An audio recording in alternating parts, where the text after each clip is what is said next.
Officially day one of the Austin Film Festival. I still don't feel totally comfortable here. I'd still like to be home a little bit, but got my laptop if I need it. Probably traveling light. Just going downtown, getting something to eat, trying to find some breakfast. Then we'll get to the opening statements or whatever, I think at 11:30. So see you more then.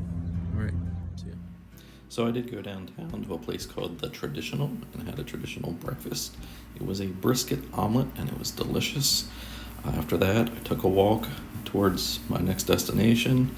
They weren't letting us in yet at the Millet Opera House, apparently a famous landmark, so I took a stroll over to the Capitol building.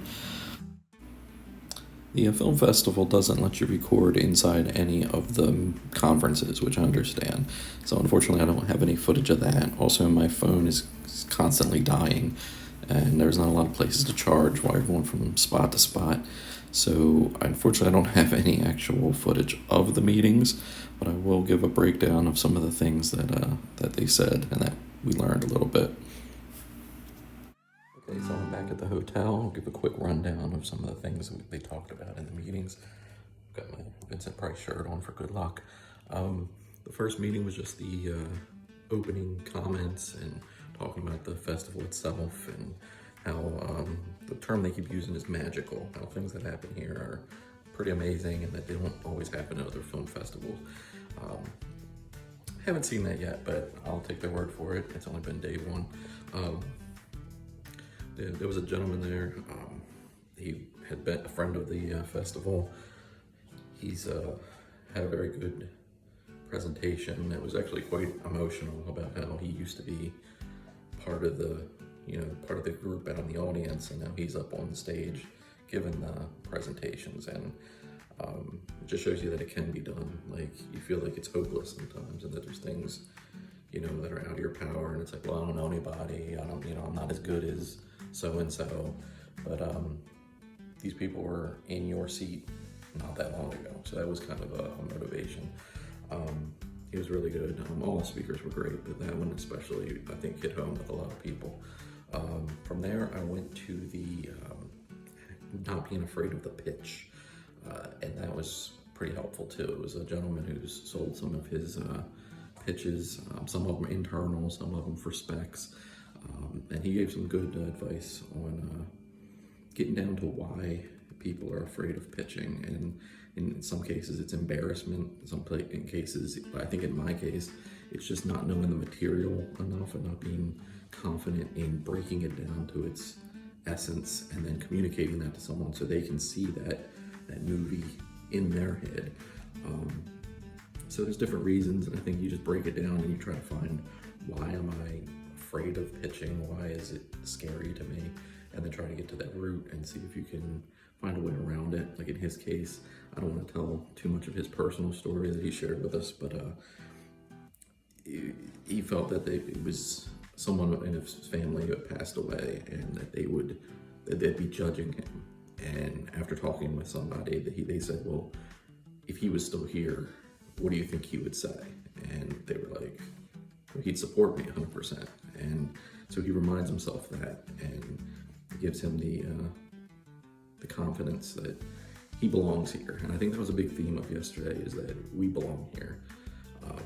Whether you're a second rounder or whatever, like, the reason that we're here, something brought us here, and that we belong here. And I think that's something personally I've been fighting with, is why am I here?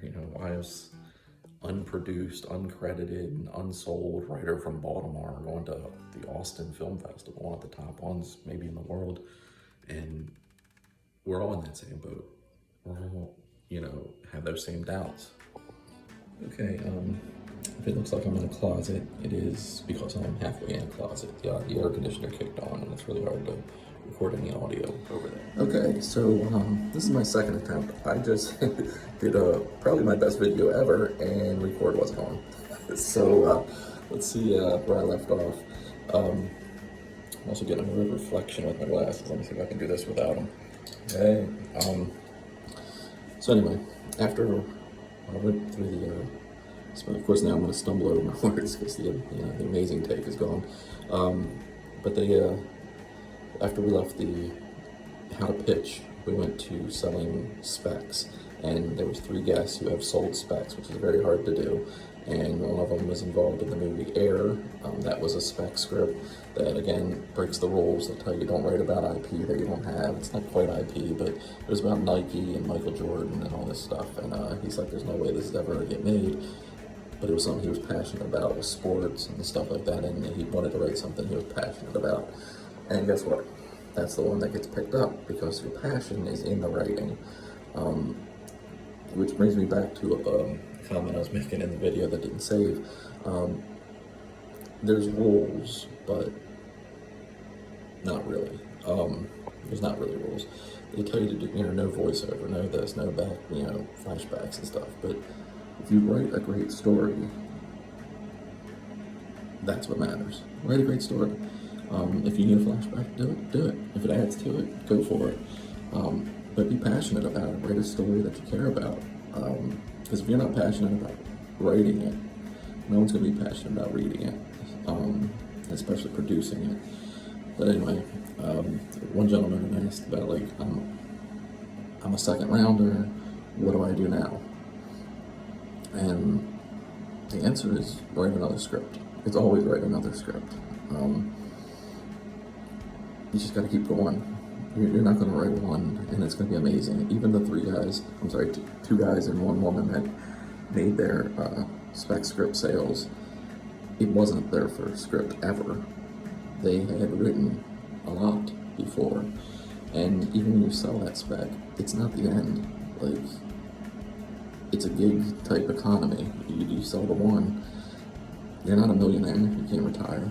And they're going to say, what else you got?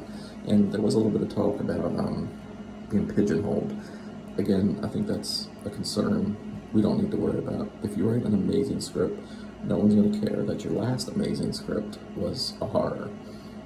If you want to write about, a fantasy world and it's amazing, nobody's going to look at that and say, well, this is the person that did the horror script. We can't do a fantasy script with them. No.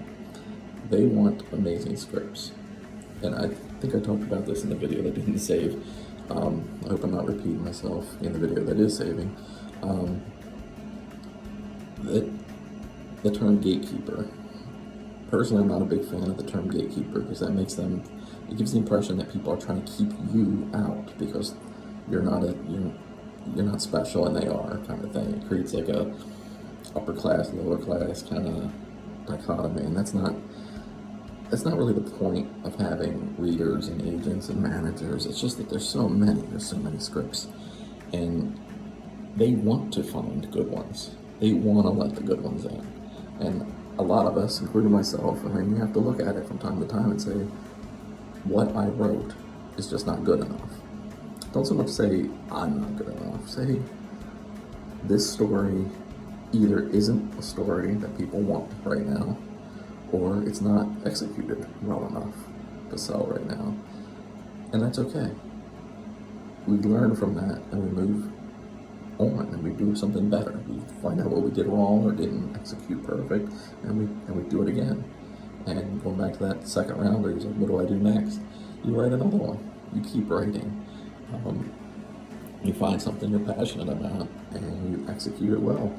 And that passion and that experience of why it's important to you will come through on the page. So those were the 3 meetings, the opening, the pitching, and the spec meetings that I went to. And all of them are great. The contest is well organized. The conferences are great. Everybody's been nice. The food's excellent, as I said before, and I'll continue to say, because it seems like every place is good. But yeah, that's about it. And I did have some time to check out the local souvenir shops. As you can see, everything is bigger in Texas, including this pencil. And Harper, if you're watching this little guy's coming home for you. Miss you. After the meetings, we went to the Voodoo Room for a reception type thing where everybody got to mingle. Frankly, it was just way too crowded for me. This is the video you're seeing is the beginning. There was a lot more people and they were still piling in a half an hour later after I left. So I went to a bar next door and chilled out and kind of decompressed a little bit.